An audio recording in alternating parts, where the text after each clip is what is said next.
একটা পর্বত আছে যেটা জয় করা কঠিন বলে নয়, নিষিদ্ধ বলে কেউ উঠেন না।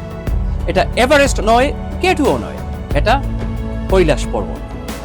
আজ পর্যন্ত এর কোনো রেকর্ডেড সফল আরোহণ নেই, কারণ কৈলাস কোটি মানুষের কাছে কোনো অ্যাডভেঞ্চার স্পট নয়, এটা পবিত্র জায়গা। চীন সেখানে ওঠার অনুমতি দেয় না, আর তীর্থযাত্রীদের বিশ্বাস বলে এই পর্বত জয় করার জায়গা নয়, সম্মান করার জায়গা। পৃথিবীর বেশিরভাগ পর্বত মানুষ ইতিমধ্যেই জয় করেছে। কৈলাসে মানুষ উঠেন না, ঘুরে। প্রায় 52 কিলোমিটার পথ ধরে মানুষ এই পর্বতের চারপাশে পরিক্রমা করে। কৈলাসের আসল রহস্য হয়তো এখানে। এটা এমন এক পর্বত যাকে মানুষ চূড়ায় উঠে নয়, দূর থেকে সম্মান করে। কিন্তু কেন? এই বিষয়টা নিয়ে আমি আদিলস ইনসাইটে পুরো ভিডিও করেছি।